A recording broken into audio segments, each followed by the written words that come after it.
एक लड़की ने मेरे से कहा प्रश्नोत्तरी में, महाराज एक बात बताओ। क्या? बोले श्री कृष्ण विवाह करते हैं रुक्मणी जी से और प्रेम करते हैं राधा जी से, तो क्या हम किसी से प्रेम करें और किसी से विवाह करें तो हमारा किया गलत कैसे? जब कृष्ण का किया गलत नहीं है तो हमारा किया गलत कैसे? एक लड़की ने यह सवाल किया। उन्होंने कहा कि कृष्ण जी ने विवाह तो रुक्मणी जी से किया और लव किससे किया, प्रेम किससे किया? राधा जी से। तो हम भी किसी लड़के से प्यार करें और किसी से विवाह कर लें तो जिससे विवाह है वो तो परमानेंट पति है, पर साइड में किसी से प्यार व्यार करते रहें तो क्या बुराई है? उस लड़की ने हमसे पूछा, क्योंकि वो करती थी ना किसी से, तो उसने अपनी सेफ्टी के हिसाब से पूछ लिया। फिर हमने उसको क्या उत्तर दिया? अच्छा, आपसे कोई ऐसा सवाल करे तो आपके पास इसका क्या उत्तर है? आपके छोरा छोरी यही सवाल कर लेते हैं। आजकल के बच्चे तो यही चाहते हैं हमें परमिशन मिल जाए, है ना? इस काम में आगे हैं आपके छोरा छोरी, पढ़ने में भले कमजोर है, इसमें आगे हैं। प्यार व्यार करा लो, खूब कर लेंगे। पढ़ने में जीरो है, प्यार खूब कर लेंगे, 4-4 से कर सकते हैं वो। फिर तो लड़की ने मेरे से सवाल कर लिया, अब मैंने जवाब दिया। मैंने कहा बहन तुम्हारा प्रश्न ही गलत है। सुनो, ये प्रश्न ही गलत है। राधा जी ने, श्री कृष्ण भगवान ने राधा से प्रेम किया है और विवाह रुक्मणी जी से किया है, यह प्रश्न ही गलत है। बताओ सही प्रश्न क्या है? यह कोई प्रश्न ही नहीं है। अरे भाई, राधा जी भगवान की प्रेयसी नहीं, केवल प्रेमिका नहीं, राधा जी भगवान कृष्ण की पत्नी है, पत्नी। मैंने उस बहन को समझाया, तुझे अधूरा ज्ञान है बहन। राधा जी भगवान की प्रेमिका नहीं, वो तो पत्नी है। भांडीर वट है वृंदावन में, 84 कोष में, वहां ब्रह्मा जी ने विवाह कराया। ये जगह है वृंदावन में, 84 कोष में। ये वटवृक्ष आज भी वही वटवृक्ष मंडप के आकार का वटवृक्ष है। आज भी इसी पेड़ की छांव में ब्रह्मा जी ने भगवान का विवाह, ये देखो राधा कृष्ण विवाह मंडप भांडीर वट, ये देखो आज भी वो मंदिर है। और ये बात गर्गाचार्य जी ने गर्ग संहिता में लिखी है, मेंशन है।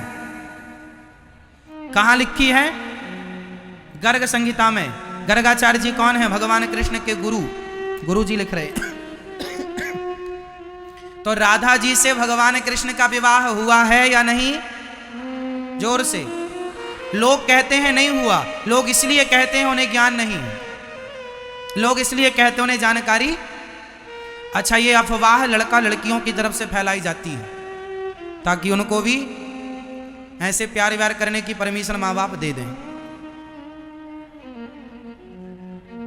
है ना मेरी माँ?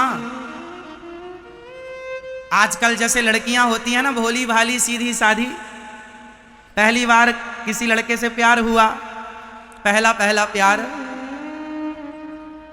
तो लड़का उससे क्या कहता है? जैसे किसी लड़की को प्यार हो गया और बाद में पता चला ये आदमी तो शादीशुदा है, तो वह लड़का उसे कैसे मैनेज करता है? वो कहता है सुनो, हमारी पत्नी तो है पर तुम हमारी राधा बन जाना। तो वो क्या कहता? तुम हमारी राधा बन जाना। वो उस लड़की को अपनी झूठी बातों में बरगला करके वो अपने झूठे प्रेम के जाल में फंसा कर उस लड़की का शोषण करना चाहता है, हाँ या ना? वो उस लड़की का क्या करना चाहता है? शोषण करना चाहता। और लड़की भोली, नारी जाति बिल्कुल भोली होती है। ये भोली बहन बेटियां उस झूठे आदमी के जाल में फंस जाती हैं और बाद में उसके साथ दुराचार हो जाता है, उसके साथ गलत हो जाता है। अब वो हो तो गया गलत, उसके साथ बताए किसे? कह नहीं सकती किसी से, लुट गई इज्जत, बर्बाद हो गई, किससे कहे?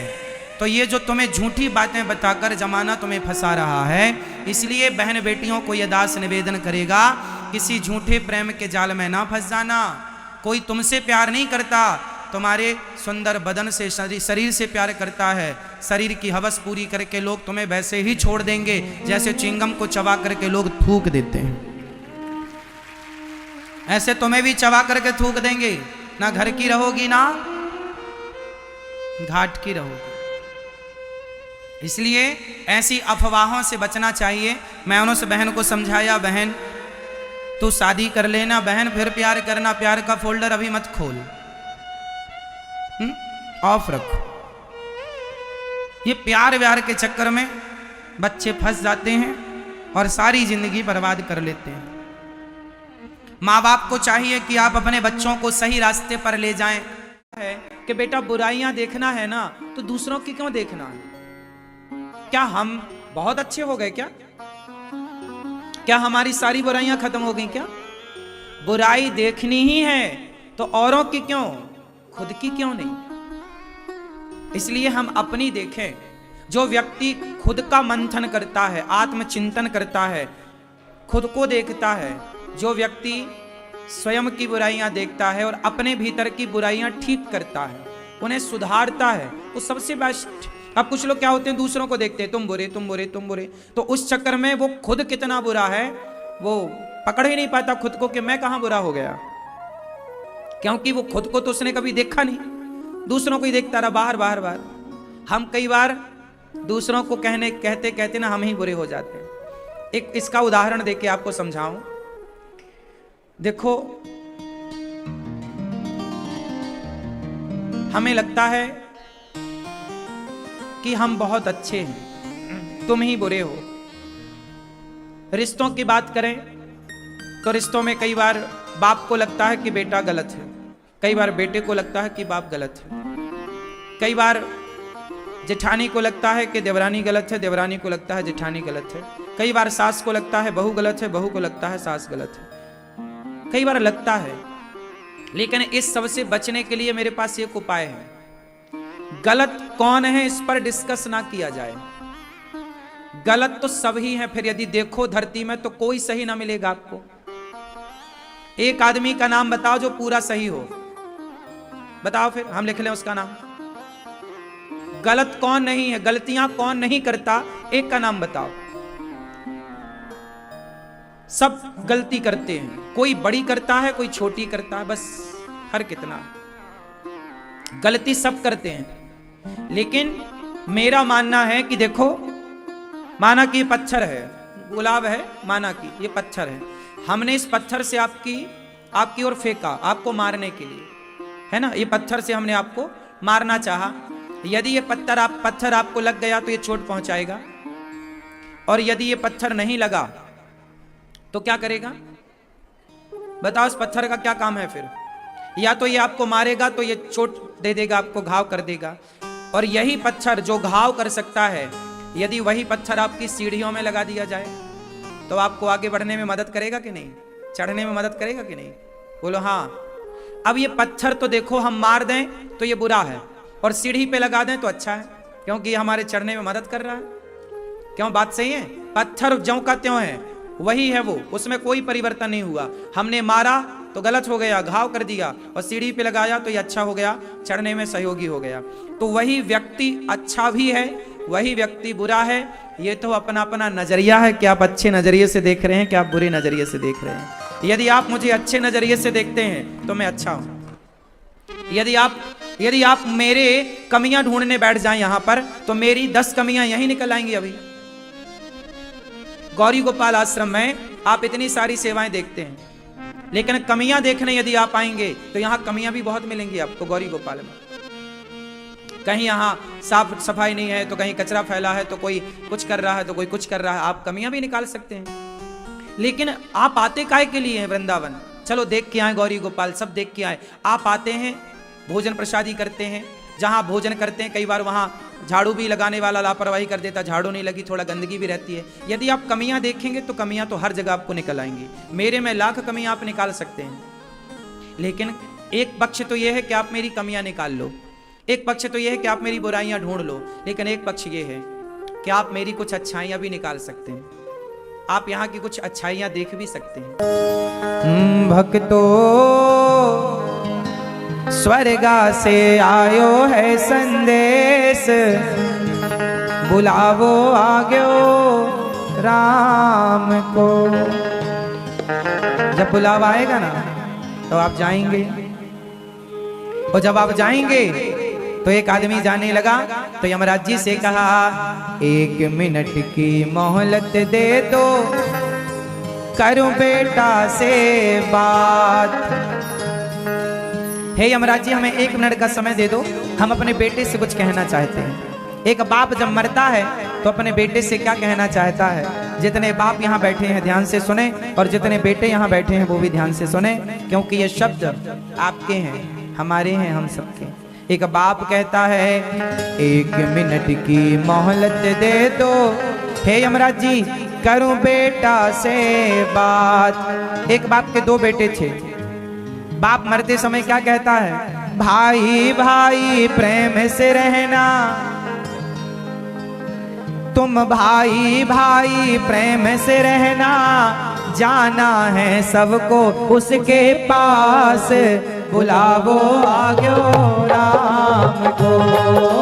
भाई भाई प्रेम से रहना, जाना है सबको उसके पास, बुलावो आग्यो राम को। एक भाई अपने भाई से बात नहीं करता, मैं तेरा मुंह नहीं देखूंगा। एक बार भाई भाई में झगड़ा हो गया। मैंने दोनों भाई से कहा क्यों? बोला इसके घर नहीं जाऊंगा महाराज जी मैं कभी। मैंने कहा जब मर जाएगा तब तो जाएगा। चुप हो गया। आप लोग जरा जरा सी बातों में झगड़ा करते हैं। जो भाई एक साथ खाते थे, एक साथ खेलते थे, अब तुम एक दूसरे के दुश्मन हो गए। इतनी भी समझदारी किस काम की, जिस पढ़ाई के कारण, जिस समझदारी के कारण आप भाई भाई से अलग हो गए। पहले के भाई लोग कम पढ़े लिखे होते थे, लेकिन छोटा भाई बड़े भाई का आदर करता था, और बड़ा भाई भी पिता की तरह छोटे भाई को पुत्र की तरह प्यार करता था। पहले के भाई राम और भरत की तरह होते थे। आज के भाई एक दूसरे के खून के प्यासे हो गए हैं। कोर्ट कचहरी भरी पड़ी है भाई भाई के विवादों से। समझदारी झगड़े में नहीं है। मर जाएगा तुम्हारा भाई, रोने जाओगे। क्या मूल्य है उन आंसुओं का जो भाई के मरने के बाद बहते हैं? अरे भाई जिंदा था तब आपको अपने भाई का साथ देना चाहिए। उस साथ की कीमत है, मरने के बाद उन आंसुओं की कोई कीमत नहीं है। हाँ या ना? इसलिए प्यार मोहब्बत से रहा करो मेरी माँ, मेरे भाई। आप में से कितने कितने भाइयों का झगड़ा है आपस में? आप लोगों का झगड़ा तो नहीं आपस में भाई भाई का है? फिर खत्म कर लेना झगड़े। गलती तुम्हारी हो या ना हो, कह दो, सॉरी बोल दो। क्या फायदा है झगड़ा करके भी? तुम्हारे बच्चे क्या सीखेंगे कि हमारे पिताजी हमारे ताऊ जी से या हमारे चाचा से झगड़ा कर रहे हैं? झगड़े वाली जिंदगी आप अच्छी मानते हैं या प्रेम मोहब्बत वाली? फिर बनाओ। प्रेम मोहब्बत बनाने से बनती है और बिगाड़ने से बिगड़ता है। 1 मिनट की मोहलत दे दो, करूं बहू से बात। 1 मिनट की मोहलत दे दो, करूं बहू से बात। सास मरने लगी, बहू से कहा है यमराज जी हमें 1 मिनट का समय दो, हम अपनी बहुरिया से कुछ कहना चाहते हैं। सास क्या कहती है बहू से? आपकी सास ने कुछ कहा कि नहीं आप लोगों से? मैया कुछ कहा? नहीं कहा था महाराज, हमने सुना ही नहीं। हम कह रहे हैं सुनो। ये समझो आपकी सास बोल रही है 1 मिनट की मोहलत दे दो, करूं बहू से बात। मैं तुम्हारो धर्म निभा दी, मैं तुम्हारो धर्म निभा दी, बांध के रखियो ये परिवार, बुलावो आग्यो राम को। मैं तुम्हारो धर्म निभा दी, बांध के रखियो ये परिवार, बुलावो आग्यो। आपस में झगड़ा ना हो, ये परिवार में फूट ना पड़े प्यार मोहब्बत से। अपना कमाओ अपना खाओ, लेकिन मेरे भाई आपस में प्यार मोहब्बत रखो। एक दूसरे के घर में आना जाना बना रहे। ये अच्छी बात नहीं है कि बड़े भाई की बेटी का विवाह है और छोटा भाई शादी में नहीं आया। जमाना आया रसगुल्ला खाने, जमाना आया शादी में बधाइयां देने, और खुद का सगा भाई ना आया। ये कौन सी समझदारी है? तुम कितने भी पढ़ जाओ, लेकिन तुम्हारा यदि भाई से तुम्हारा बोल चाल नहीं है तो मैं समझूंगा कि तुम एक नंबर के मूर्ख आदमी हो। कोई मतलब नहीं तुम्हारी कागज की डिग्रियों का। हम क्या करेंगे उन कागज की डिग्रियों का? तुम्हारे अपने सगे भाई से तुम्हारा बोल चाल नहीं है। तुम जिठानी देवरानी आपस में एक साथ बैठ के भोजन नहीं करती हो, तो किस काम का तुम्हारा पढ़ना लिखना? तुमसे अच्छे तो वो अनपढ़ हैं जो कम से कम इंसानों को प्यार तो करते हैं, परिवार को जोड़ के तो रखते हैं। इसलिए जेठानी और देवरानी को बहनों की तरह रहना चाहिए, प्यार मोहब्बत से रहना चाहिए, संयुक्त परिवार होने चाहिए। ठीक है, अपना कमाओ, अपने पास रखो, अपना बनाओ, अपना खाओ, पर प्यार आपस में बैठ के अच्छी बातें करो। बच्चों को आपस में खेलने दो। औरों के साथ खेलेंगे तो संस्कार बिगड़ सकते हैं। घर में आपस में खेलेंगे, आप जो संस्कार देना चाहें बच्चों में वो संस्कार बनेंगे। लेकिन जरा जरा सी बातों पर, जरा जरा सी जमीन जायदादों पर, अरे घर के मसले तुम घर में ही क्यों नहीं सुलझा लेते? जमीन जायदाद का बंटवारा तुम बैठ के कर लो ना आपस में। तुम्हारे घर का मुद्दा दुनिया में क्यों? तुम्हारा फैसला कोर्ट कचहरी क्यों करे? तुम ही कर लो समझदारी से, विवेक से।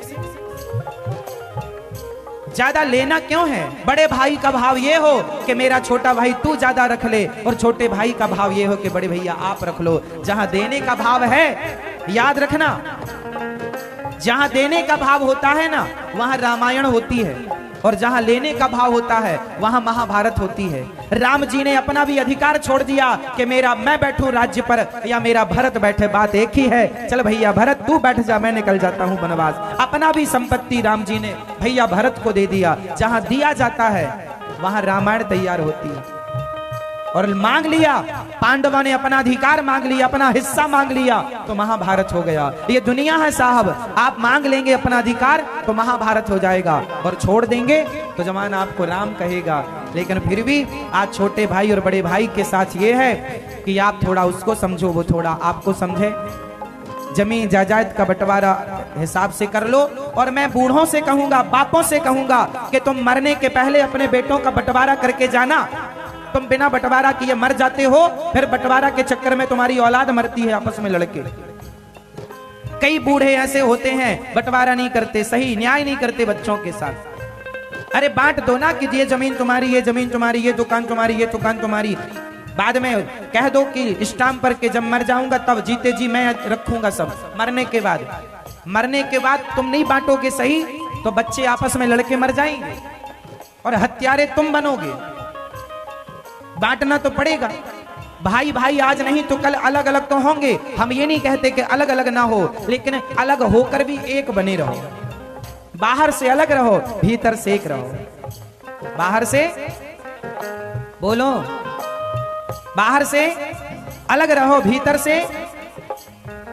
जैसे संतरा बाहर से एक होता है और भीतर से अलग अलग होता है, हर कली अलग होती है संतरा।